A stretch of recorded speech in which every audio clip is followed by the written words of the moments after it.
नेताजी बड़े दिनों बाद मिले हैं। घोसी उपचुनाव में बगावत किए थे, सब कुछ हुआ था। अब क्या हाल चाल है, क्या कुछ कर रहे हैं नेताजी आप? अरे बहुत सारे मेरे को भारतीय जनता पार्टी के जितने बागी नेता हैं कुल मिल गए वहाँ से, एजू से लेके बनारस ले कुल नेता एकवट गए वहाँ से। भारतीय जनता पार्टी में हम तब्बो रहनी, अब हूँ आई। वो समय हम विरोध कैनी तो दारा सिंह पलेरे के बानर हो गए हुआ, एन्नी उन्नी घूमत हुआ। आ एक जना मंगरू चाचा हुआ तो कुल टाई टुई लेके भी मंत्री ना बनत हुआ। तो अब ये आने वाले समय में भी जो विरोध हम लोगों ने किया वो अभी आपको और दिखेगा। अब तो मैं बनारस से लेकर यहाँ तक का विरोध कर रहा हूँ। पूरा पूर्वांचल में ये Modi and Amit Shah private limited के विरुद्ध में हम लोग एक होकर लड़ाई लड़ रहे हैं। और भारतीय जनता पार्टी किसी की बपौती थोड़ी ना है, कहे कि मैं गुजरात से आकर गंगा माँ का बनारस में बेटा बन गया और बनारस में रहने वाला बेटा जो है वो भीख मांगने के कगार पे आ गया। गंगा माँ का जो ओरिजिनल बेटा है ओकर कुल नाव वो बेचवावे लगना ही आ नया गुजरातीन के ठेका दे देना कि लो साहब एजू नाव चलावा सा और नाविकन का हक मार लेना। तो ऐसा तो ही बेटा हुआ, ऐसा बेटा केहू चाहिए है।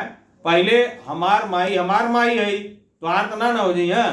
उज्जवल मिश्रा घोसी की बात कर रहे थे, बनारस क्यों जाने लगे? घोसी क्या हुआ? घोसी में तो हम पहले ही आपको हम देखिए, आज तक मैंने जो कहा है वो मैं किया हूं। मैं उसी समय कहा था कि पूर्वांचल से, आपको याद होगा, आप मेरी जब इन लोगों ने पर्चा खारिज करवा दिया उस समय मैंने कहा था कि इस पूरे पूर्वांचल से इन लोगों का सुपड़ा साफ करवाऊंगा और वहां से यहां तक मैं चालू करवा दिया हूं। और हम सारे लोग, चाहे वो बलिया हो, चाहे मऊ हो, चाहे देवरिया हो, गोरखपुर हो, बनारस हो, सब लोगों को इकट्ठा कर लिया है। अब राहुल गांधी जो पनौती गए हैं तो मान लीजिए ठीक ही कहे होंगे भाई, जिस हिसाब से कहे हैं तो वो जानते होंगे, उनकी अपनी पार्टी है, अपना जानते होंगे। पनौती की दो तीन चीजों, आपको ये कह रहे हैं कि पनौती गाली है, लेकिन पनौती गाली तो नहीं है।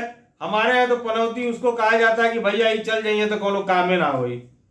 जैसे वो ठीक है कहता हुआ कि गई ना चंद्रयान के तो उड़वे ना कैली, देश से बाहर रहना तो तीसर का कामयाब हो भाई। वही तरह वर्ल्ड कप में गई ना तो हार गई ना सर, जीतत मैच जौन एको मैच ना हारल टीम गई ना तो हार गई, तो कह दिए पनौती, कौन सी बड़ी बात है।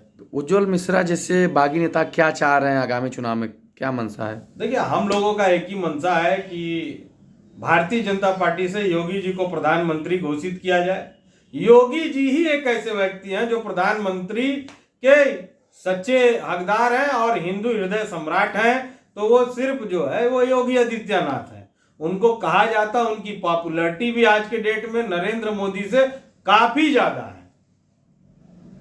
इतने बड़े सूबे का जो मुख्यमंत्री है, जो चला रहा है, जहां से 80 सीट आती है, उस पर ये सब कब्जा करना चाह रहे हैं। कब्जा उत्तर प्रदेश वासियों के ऊपर, कब्जा यहाँ के नेताओं के ऊपर, कब्जा यहाँ की जनता के ऊपर, कुल गुलाम बनावल चाहते हैं सर। वहां होता था, अंग्रेज खेलते थे डिवाइड एंड रूल पॉलिसी। ये सब खेलते हैं कि जो विरोधी है उसको खरीद लो, विरोधी खरीद पॉलिसी खेलते हैं। विरोध कोई करेगा तो उसको खरीद लेंगे सर। लिमिटेड कंपनी क्या है? लिमिटेड कंपनी है ये, अब एक आदमी का प्राइवेट लिमिटेड कंपनी हो गया है, कंपनी हो गई है। भारतीय जनता पार्टी अब पार्टी नहीं रही है। पुराने कार्यकर्ता सब बाहर निकाले जा रहे हैं, जो जी हुजूरी करे वो बाहर का भी हो उसको अंदर ले आया जा रहा है। तो प्राइवेट लिमिटेड कंपनी। अब आप क्रिकेट की बात कर रहे थे, एक बात याद आ गई, कौन सा ऐसा टैलेंट है या कौन सी ऐसी खासियत है जय शाह के पास जो बीसीसीआई का जो है सेक्रेटरी बना बैठा है?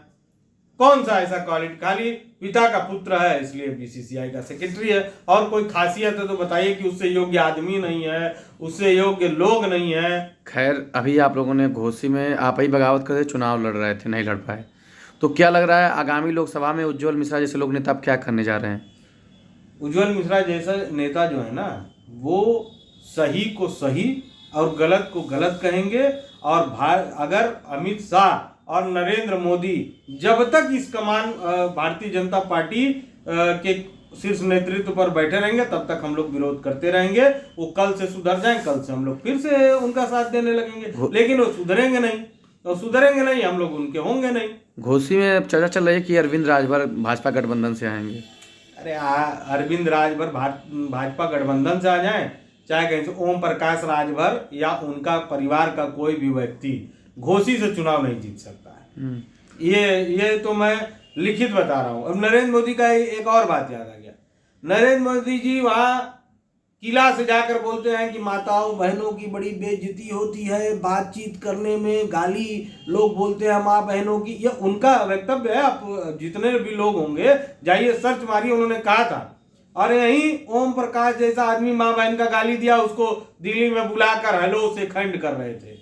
तो ऐसे लोग जो है ये दो मुआ सांप है दोनों, ये जनता के नहीं है, ये दो मुआ सांप है दोनों, ये जनता के नहीं है, खुद के हैं। कौन?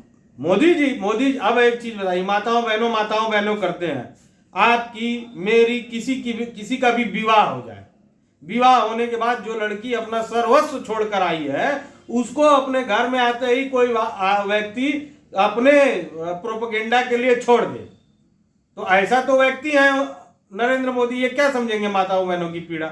ये व्यक्ति शुरू से सेल्फिश रहे हैं। आप लोग मोदी के बड़े करीब थे, उनके प्रशंसक थे, कहाँ इतनी बगावत आप लोग करने क्या लगे? होता है ना कि दूर का ढोल सुहाना लगता है। जब आदमी धीरे धीरे लोगों को जानना चालू करता है तो समझ में आता है कि ऐसे बड़ धूर्त तक क्यों रहे ना कहीं। तब आगे क्या है आप लोग सोचेंगे? आगे यही सोचेंगे कि कैसे इनका सफाया हो, या तो ये भारतीय जनता पार्टी छोड़ दें और शीर्ष नेतृत्व जो है वो किसी को और हैंड ओवर कर दें।